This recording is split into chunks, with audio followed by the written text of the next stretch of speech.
نحمده ونصلی علی رسولہ الکریم وأہل بیتہ الطیبین الطاہرین المعصومین اما بعد قال حسین بن علی علیہ السلام بسم اللہ الرحمن الرحیم انا مثلی لا یبایع مثلا۔ سرکار ابا عبداللہ امام حسین علیہ السلام کے دہن مبارک سے نکلا ہوا یہ خوبصورت سا جملہ، اور آج ہی کا وہ دن تھا جب امام حسین نے یزید کے گورنر ولید کی زبانی جب امام حسین تک یہ بات پہنچی کہ حسین بیعت کرو یا سر دو، تو امام حسین نے 27 رجب کی رات اپنے ذہنوں میں رکھیے گا، 28 رجب کا دن اپنے ذہنوں میں رکھیے گا۔ آپ کس لیے جمع ہوئے ہیں اس مقصد کو میں آپ تک پہنچانا چاہتا ہوں کہ امام حسین کا مقصد کیا تھا آج کے دن کے لیے۔ جب ولید کا یہ جملہ حسین تک پہنچا کہ حسین بیعت کرو یا سر دو، تو امام نے اس سے کوئی لمبی چوڑی گفتگو نہیں فرمائی، بس ایک چھوٹی سی بات کہی کہ مثلی لا یبایع مثلا، کہ مجھ جیسا تجھ جیسے کی بیعت نہیں کر سکتا، مجھ جیسا تجھ جیسے کے سامنے نہیں جھک سکتا۔ یہ اتنا بڑا مجمع پرسہ دینے کے لیے آیا ہے، یہ اتنے زیادہ لوگ پرسہ پیش کرنے کے لیے آئے ہیں۔ میں ایک چھوٹے سے سوال کے ذریعے سے بات کو آگے بڑھانا چاہتا ہوں۔ میں کہوں گا مولا ولید کا جو آپ سے سوال تھا وہ آپ کی ذات سے جڑا ہوا تھا، یا بلکہ لفظوں کو بدل کے یوں کہا جائے کہ ولید کا سوال جو ہے وہ ذاتی تھا، یعنی آپ کی ذات سے جڑا ہوا تھا۔ اگر کوئی مجھ سے کہے کہ آپ بیعت کرو تو میں اسے جواب کیا دوں گا؟ میں یہی تو کہوں گا کہ میں تیری بیعت نہیں کر سکتا۔ جب ولید نے امام حسین سے کہا کہ حسین بیعت کرو یا سر دو، تو امام حسین نے کیا کہا؟ کیا یہ جواب دیا کہ میں تیری بیعت نہیں کر سکتا؟ نہیں، کہا کہ مجھ جیسا تو جیسے کی بیعت نہیں کر سکتا۔ اگر آپ بیدار ہیں تو میں ایک میسج آپ کے حوالے کرنا چاہ رہا ہوں، مجھ جیسا تو جیسے کی بیعت نہیں کر سکتا۔ میں کہوں گا مولا یہ آپ کی فصاحت و بلاغت کا کمال ہے کہ آپ نے ایک ذاتی سوال کو ذات سے نکال کر صفات کی منزلوں میں لا کے کھڑا کر دیا۔ ایک ذاتی سوال کو ذات سے نکال کر صفات کی منزلوں میں لا کے کھڑا کر دیا، اور یہ جملہ کہا کہ مجھ جیسا تو جیسے کی بیعت نہیں کر سکتا۔ ہو سکتا ہے کہ مولا بتانا کچھ اور چاہتے ہوں، حسین سمجھانا کچھ اور چاہتے ہوں، تو آئیے ایک جملہ اور مولا سے سیکھیں۔ مولا آپ نے یہ جملہ کیوں کہا کہ مجھ جیسا تو جیسے کی بیعت نہیں کر سکتا؟ آپ کو کہنا یہ چاہیے تھا کہ میں تیری بیعت نہیں کر سکتا، یہی تو کہنا چاہیے تھا۔ آپ نے کیا کہا کہ مجھ جیسا تو جیسے کی بیعت نہیں کر سکتا۔ میں کہوں گا مولا ایسا جواب کیوں دیا؟ کہا اس لیے دیا کہ اگر ولید کا سوال اس زمانے سے جڑا ہوتا تو جواب بھی اسی زمانے کا ہوتا۔ نہیں توجہ کیجئے میں کیا کہہ رہا ہوں، اگر ولید کا سوال اس زمانے کا ہوتا تو جواب بھی اسی زمانے کا ہوتا۔ مولا کیا کہنا چاہتے ہیں؟ چونکہ ہم ہیں نااہل اور ہمیں سمجھانے کا حق فقط آپ کو ہے اور کسی کو نہیں ہے، نااہل کو سمجھانے کا حق فقط معصوم کو ہے۔ امام کیا کہنا چاہتے ہیں؟ کہا سوال اس زمانے کا نہیں ہے، سوال زمانے مستقبل کا ہے۔ کیا کہنا چاہتے ہیں مولا؟ کہا کہ ولید نے کیا پوچھا کہ حسین بیعت کرو یا سر دو؟ مولا نے کیا کہا کہ مجھ جیسا تو جیسے کی بیعت نہیں کر سکتا۔ کہنے کا کیا مطلب ہے؟ کہا سوال اس زمانے کا نہیں ہے، نوجوانوں توجہ کرنا، سوال اس زمانے کا نہیں ہے۔ زمانہ جتنا ترقی کر جائے، جتنا آگے بڑھ جائے، میں صرف اپنی بات نہیں کہہ رہا ہوں کہ میں یزید کے سامنے نہیں جھکا، نہیں، بلکہ کوئی ایسا حسینی نہ ہوگا جو یزیدی مزاج کی بیعت کر لے۔ میں صرف اپنی بات نہیں کہہ رہا ہوں، کوئی ایسا حسینی نہ ہوگا جو یزیدی مزاج کی بیعت کر لے، یزیدی صفات کی بیعت کر لے۔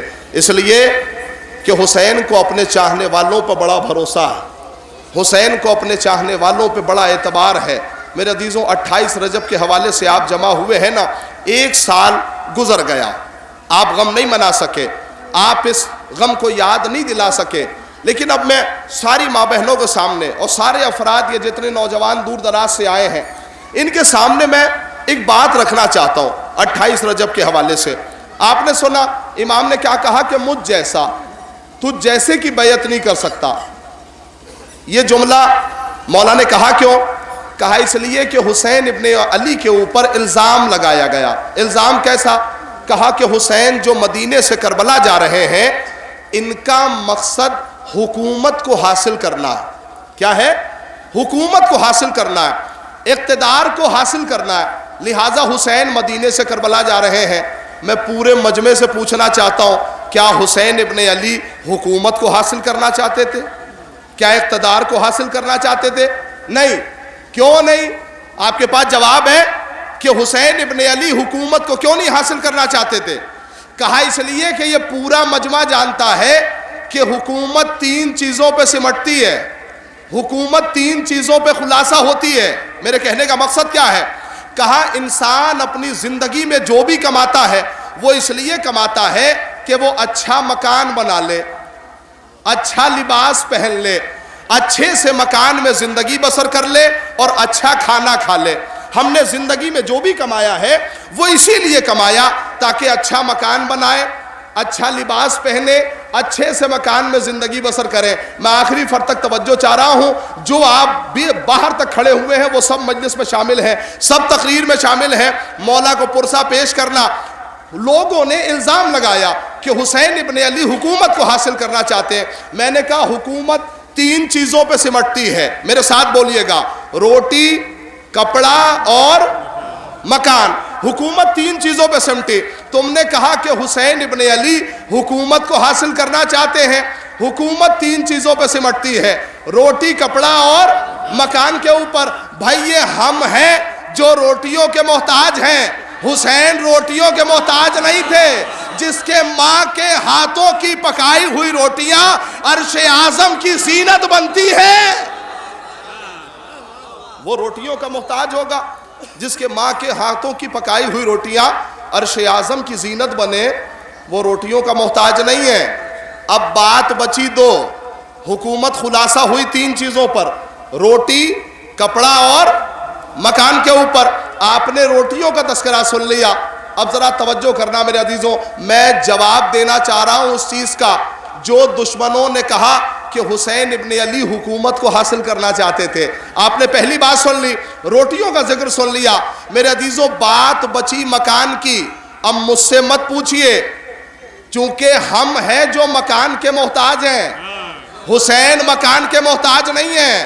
نبی کی حدیث کیا بھول گئے؟ نبی نے نہیں کہا تھا ان الحسن والحسین سیدہ شباب اہل الجنہ، حسن و حسین جوانان جنت کے سردار ہیں۔ بھائی جس کا مکان خود ہی جنت ہو، جس کا مکان خود ہی جنت ہو وہ جنت میں جانے کا مشتاق ہوگا، جنت میں جانے کی تمنا کرے گا۔ اب میں ایک جملہ سارے مجمع کی شرکت چاہ رہا ہوں، مولانا سارے مجمع کی شرکت۔ آپ نے روٹیوں کا ذکر سن لیا، مکان کی بات سن لے، اب چیز کیا بچی؟ تیسری چیز بچی لباس۔ ہم نے زندگی میں جو بھی کمایا لباس پہن کے اپنا اسٹیٹس دوسروں کو دکھایا، دوسروں کی نگاہ میں اچھے بنے۔ ہم لباس کے محتاج ہیں، حسین لباس کے محتاج نہیں ہیں۔ ان کا لباس جنت سے آتا ہے۔ نہیں توجہ کریں میں کیا کہہ رہا ہوں، ان کا لباس جنت سے آتا ہے، اور صرف جنت سے آتا نہیں ہے لباس، ان کا لباس وہ لے کے آتا ہے جو در اہل بیت پر اپنا عہدہ بتانے میں بھی شرماتا ہے۔ اے کاش میری بات پہنچ جاتی آپ تک، جو در اہل بیت پر اپنا عہدہ بتانے میں بھی شرماتا ہے، وہ لباس لے کے آیا تھا۔ کون؟ رضوان، سب کو یاد ہے نا، رضوان لے کے آیا تھا لباس۔ جب لباس لے کے آیا تھا تو اس نے کیا کیا تھا؟ کہا رات بھر در اہل بیت پر ٹہلتا رہا، در سیدہ پہ ٹہلتا رہا۔ اب جملہ سنیے گا میرے عزیزوں، انسان جب بھی کسی بڑے دربار میں جاتا ہے تو سب سے پہلے اپنا عہدہ جا کے بتاتا ہے۔ بھائی اگر صبح سویرے آپ کے دروازے پر کوئی آ کے دروازہ کھٹکھٹائے اور آپ پوچھیں کہ کون ہو اور وہ کہے کہ درزی ہوں، تو آپ کا لہجہ کیا ہوگا؟ آپ یہی تو کہیں گے کیا صبح سویرے نیند خراب کرنے چلے آئے؟ یا اگر کوئی صبح سویرے آ کے دروازہ کھٹکھٹا دے اور آپ پوچھیں کہ کون اور وہ کہے کہ پریزیڈنٹ کا پی اے ہوں، تو لہجہ کیا ہوگا؟ آپ یہی تو کہیں گے کہ بھائی چائے ناشتے کا بھی اہتمام ہے، پذیرائی کا مکمل اہتمام ہے۔ میں کہوں گا رضوان تو در سیدہ پہ تھا، تجھے تو عہدہ بتانا چاہیے تھا، اس لیے کہ کل کو مفتی لکھتا تو صحیح کہ در اہل بیت پر ملائکہ آتے تھے، کل کو مفتی لکھتا تو صحیح کہ در اہل بیت پر ملائکہ آتے تھے، لیکن رضوان تو نے اپنا عہدہ کیوں چھپایا؟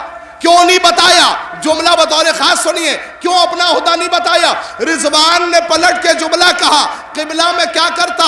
میری خواہش تو یہی تھی کہ اپنا عہدہ بتاؤں، لیکن میں کیا کروں؟ سیدہ کی زبان پر لفظ درزی آیا تھا۔ سماعت کیا؟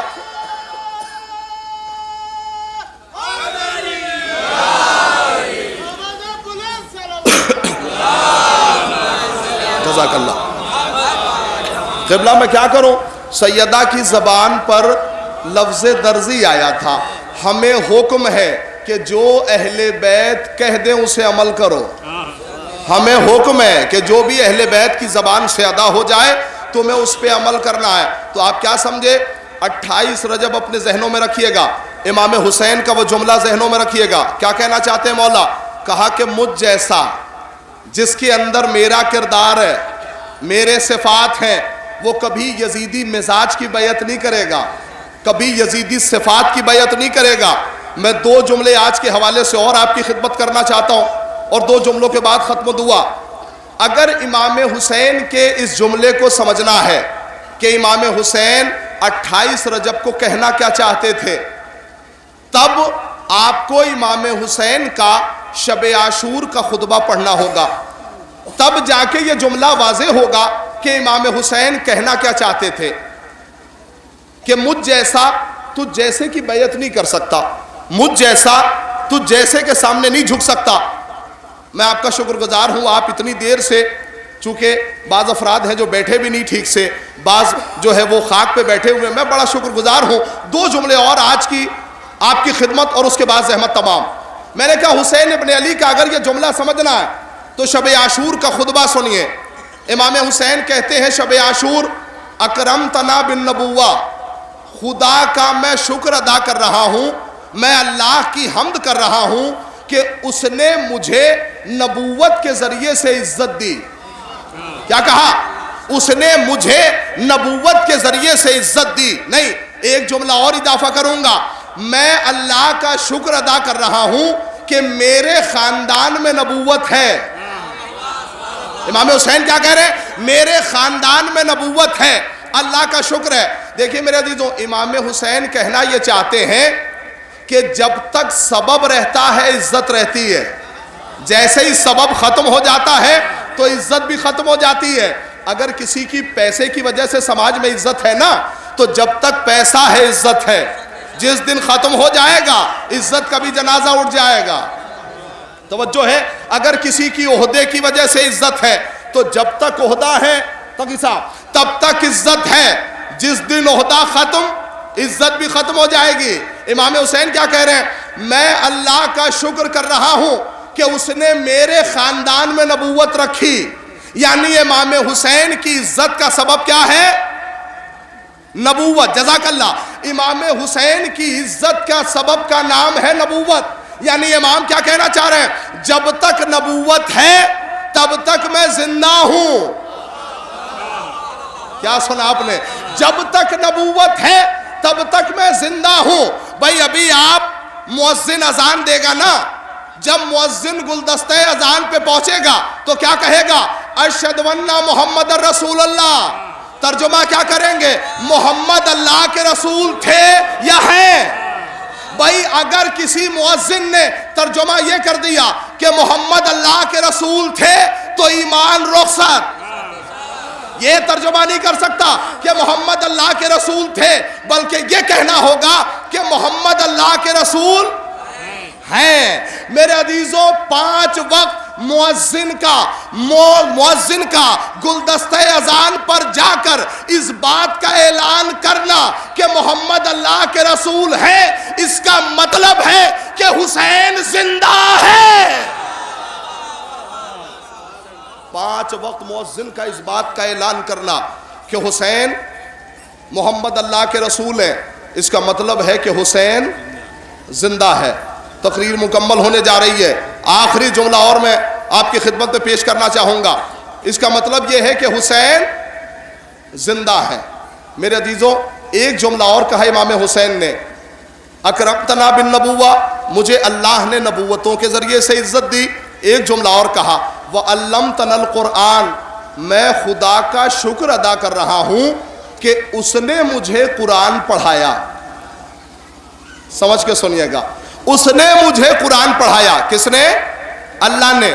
دیکھیے، جیسا پڑھانے والا ہوتا ہے نا، ویسا ہی پڑھنے والا ہوتا ہے۔ اے کاش میں جملہ پہنچا دیتا اپنا۔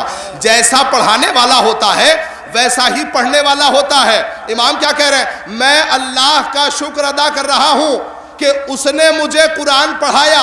میرے عزیزوں، اللہ نے حسین کو ایسا قرآن پڑھا دیا کہ کمال تعلیم یہ تھا کہ سر نو کے نیزہ پہ تھا، پھر بھی تلاوت ہو رہی تھی۔ توجہ فرمائی آپ نے، سر نو کے نیزہ پہ بلند تھا، پھر بھی تلاوت ہو رہی تھی۔ کیوں؟ کہا اس لیے کہ جو اثر قرآن کا ہے نا، وہی اثر اہل بیت اطہار کا ہے۔ آج قرآن کے خلاف باتیں ہو رہی ہے نا، آپ نے سنا ہوگا 2-3 دن پہلے ایک خبیث نے، ایک نجس نے سپریم کورٹ میں یہ یاچکا دائر کی، کیا؟ کہ قرآن کریم کی 26 آیتوں کو قرآن سے ہٹا دیا جائے۔ میں نے کہا بھائی، جس قرآن کو پورا عرب مل کے سمجھ نہیں سکا، تمہارا تو املا بھی اچھا نہیں ہے۔ جس قرآن کو پورا عرب مل کے سمجھ نہیں سکا، تمہارا تو املا بھی اچھا نہیں ہے۔ میرے عزیزوں، میں آج کی اس مختصر سی گفتگو میں کچھ اور نہیں کہنا چاہتا، بس ایک جملہ کہنا چاہتا ہوں، جو سمجھ گیا اس کا مقدر ہے، جو نہیں سمجھا انشاءاللہ اگلے سال سمجھاؤں گا۔ کیا یاچکا دائر کی؟ کہا کہ 26 آیتوں کو قرآن سے الگ کر دیا جائے۔ کیوں؟ کہا اس لیے الگ کر دیا جائے کہ یہ ہندوستان کی ایکتا اور اکھنڈتا کے خلاف ہے۔ یہی تو کہا کہ 26 آیتوں کو الگ کر دیا جائے۔ میں نے کہا منحوس، یہ بات یاد رکھ، تو نے یہ یاچکا سپریم کورٹ میں داخل کی نا کہ 26 آیتوں کو الگ کر دیا جائے، یہ پڑھایا نہ جائے، اس سے آتنکواد کو بڑھاوا ملتا ہے۔ یہی تو کہا تھا۔ میں نے کہا اگر تیرا مقدمہ الہی کورٹ میں داخل کر دیا جائے، اگر الہی کورٹ میں سمجھنا، اگر تیرا مقدمہ الہی کورٹ میں داخل کر دیا جائے تو خدا کی قسم اس کے علاوہ کوئی جواب نہیں آئے گا کہ تیرے اندر نسلی مشکل ہے۔ نہیں، میں نے کوئی بات کہی آپ کی خدمت میں، اگر داخل کر دیا جائے نا تو یہی جواب آئے گا کہ تیرے اندر نسلی مشکل ہے۔ جو قرآن کا اثر ہے وہی اہل بیت کا اثر ہے۔ آخری جملہ اور تقریر تمام۔ جو قرآن کا اثر وہی اہل بیت کا اثر۔ قرآن کے لیے کیا کہا؟ وَنُنَزِّلُ مِنَ الْقُرْآنِ مَا هُوَ شِفَاءٌ وَرَحْمَةٌ۔ اللہ نے کہا میں نے جو کچھ بھی قرآن سے نازل کیا ہے وہ شفا ہے اور رحمت ہے، اس کے اندر شفا ہے اور رحمت ہے۔ لیکن آگے کی آیت بڑی خطرناک ہے، وَلَا يَزِيدُ الظَّالِمِينَ إِلَّا خَسَارًا، کہ جتنے ظالم ہیں وہ گھاٹے میں ہیں۔ نہیں سمجھے آپ؟ جتنے ظالم ہیں وہ گھاٹے میں ہیں، جتنے ظالم ہیں وہ خسارے میں ہیں۔ میرے عزیزوں، یہ کیا کر رہا ہے اللہ؟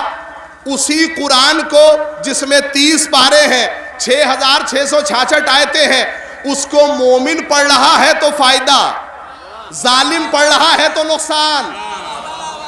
بھائی اسی کو سمجھنا ہے۔ وسیم رضوی یہی کہنا چاہتا ہے، میں رضوی بھی خامخواہ کہہ رہا ہوں، میں وسیم ہی کہوں تو بہتر ہے۔ کیا سنا آپ نے؟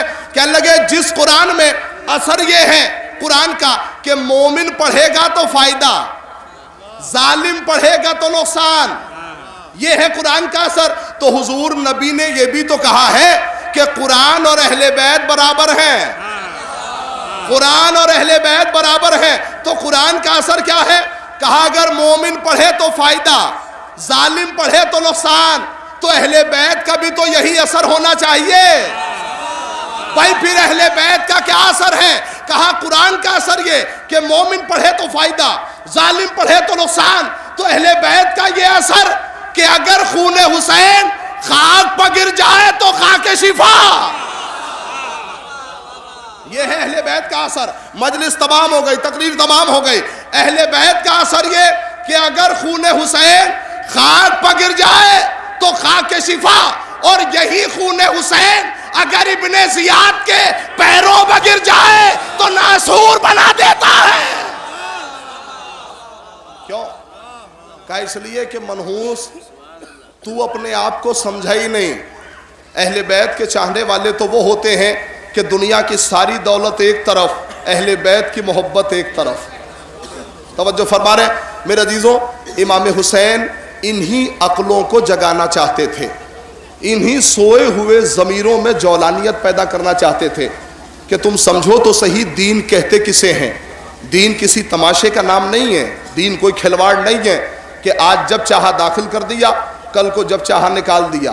دین کسی کھلواڑ کا نام نہیں ہے، دین تماشے کا نام نہیں ہے۔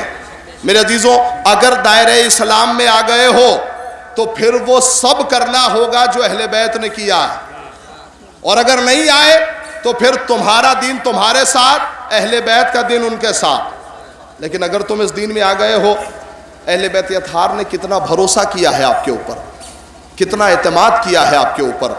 مولا حسین نے کہا کہ میرے چاہنے والے وہ ہیں کہ میری شہادت اور میری محبت پوری زندگی ان کے دلوں میں محفوظ ہوگی۔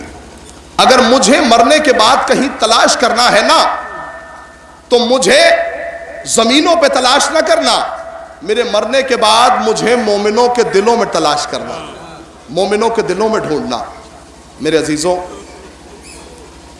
کیوں مولا نے کہا اس لیے کہ اہل بیت کے چاہنے والوں کا کمال یہ ہے کہ اہل بیت کی محبت ہمیشہ ان کے دلوں میں ہے۔ یہ اتنا بڑا مجمع جناب زہرا کو پرسہ پیش کرنے آیا ہے، کس چیز کا؟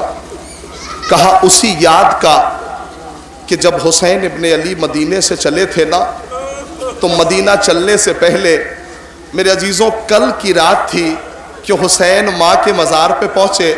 میں نے ساری روایتیں چھوڑ دی، ساری باتیں چھوڑ دی، بس ایک جملہ کہنا چاہوں گا۔ ماں کے مزار پہ پہنچے اور ایک جملہ کہا۔ میرے عزیزوں، کہا نہیں بلکہ خود کو ماں کے مزار پر گرایا، اور گرانے کے بعد تعویذ قبر سے لپٹ گئے۔ جب آنکھیں بند ہوئیں تو میرے عزیزوں زہرا نے ایک وعدہ کیا، کہا میرے لال تو کربلا بعد میں جائے گا، پہلے یہ تیری دکھیاری ماں مقتل کو اپنے بالوں سے صاف کرے گی۔ اللہ ان آوازوں پر رحمت نازل فرمائے۔ اللہ آپ کو کوئی غم نہ دے سوائے غم مظلوم کربلا کے۔ ابھی آپ نے ساغر صاحب کی زبانیں سنانا، ہر عزادار، ہر حسین کی چاہنے والی، ہر حسین کا چاہنے والا پورے سال تڑپا ہے، پورے سال غم نہیں منا سکا، پورے سال رو نہیں سکا، پورے سال پرسہ نہیں دے سکا۔ میرے عزیزوں، میں پرسے کی ایک لفظ کہنا چاہتا ہوں، ہم اور آپ کتنا روئیں گے، کتنا ماتم کریں گے؟ کیا سید سجاد سے زیادہ رو سکتے ہیں؟ سید سجاد خون کے آنسو روتے رہے، جب یہ ظاہری آنسو خشک ہو جاتے تھے نا تو مولا خون کے آنسو روتے تھے۔ اللہ ان آوازوں پر رحمت نازل فرمائے۔ مولا آپ کو کوئی غم نہ دے سوائے غم مظلوم کربلا کے۔ میرے عزیزوں، آج میں چاہتا ہوں آپ کے وقت کا امام، امام زمانہ جب حسین پہ روتے ہیں نا تو کیسے روتے ہیں، اس جملے کو سنیے گا۔ آپ بھی پرسہ پیش کرنے کے لیے آئے ہیں، امام زمانہ جب روتے ہیں تو کیسے روتے ہیں پتہ ہے آپ کو؟ زیارت ناہیہ میں آپ کے وقت کا امام عجیب جملہ کہتا ہے میرا سلام ہو حسین کے اس سینے پر جس پہ شمر بیٹھا ہوا تھا اور اپنے ہاتھوں سے حسین کی ریش مبارک کو کھینچ رہا تھا۔ اللہ ان آوازوں پر رحمت نازل فرما۔ اللہ آپ کو کوئی غم نہ دے سوائے غم مظلوم کربلا کے۔ میں نے کیا کہا؟ کہا کہ مولا نے امام زمانہ نے مصائب پڑھے اور ایسے مصائب پڑھے ہیں جو عام آدمی نہیں پڑھ سکتا. امام نے کہا میرا سلام ہو حسین کے سینے پر. میرے عزیزوں ایک سلام آپ نے سنا, سب مل جل کے پرسہ پیش کرنا حسین کو. ایک سلام آپ نے سن لیا, اب ایک سلام میری ماں بہنیں سنیں. ایک سلام امام زمانہ نے کربلا کے ایک نونہال کو کہا. امام کہتے ہیں میرا سلام ہو کربلا کے اس نونہال پر جسے ایسے پامال کیا گیا, ایسے پامال کیا گیا کہ اس کے دائیں طرف کی پسلیاں اس کے بائیں طرف سے باہر آ گئی.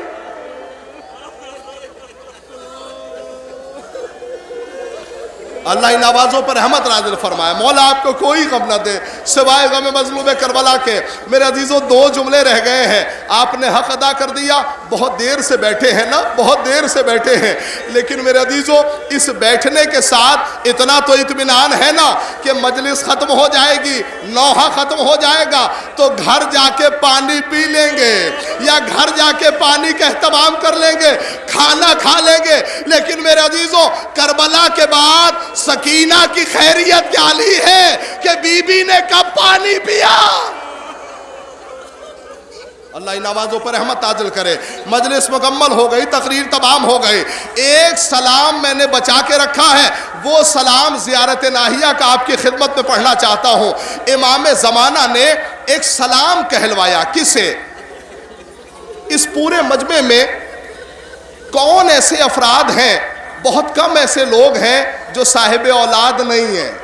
اکثر صاحب اولاد ہیں نا اس پورے مجمع میں. میں ایک دعا کرانا چاہتا ہوں, پروردگار تجھے علی اصغر کا واسطہ جتنے بھی مجمع میں صاحب اولاد نہیں ہیں ان سب کو رباب کے طفیل میں صاحب اولاد بنا. لیکن اس جملے کو میں نے اس لیے کہا تاکہ ایک جملہ آپ کی خدمت میں پڑھ سکوں.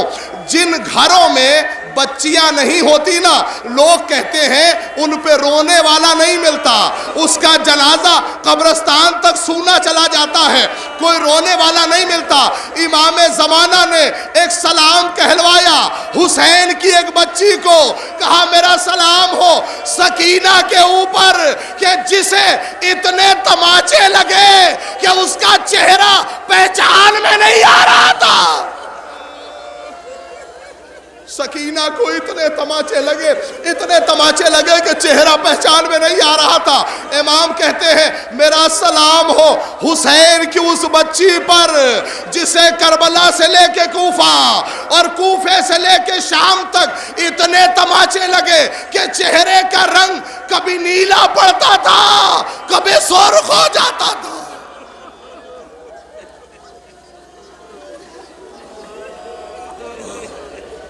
اِنَّا لِلَّهِ وَإِنَّا إِلَيْهِ رَاجِعُونَ رَضًا بِقَضَائِهِ وَتَسْلِيمًا لِأَمْرِهِ.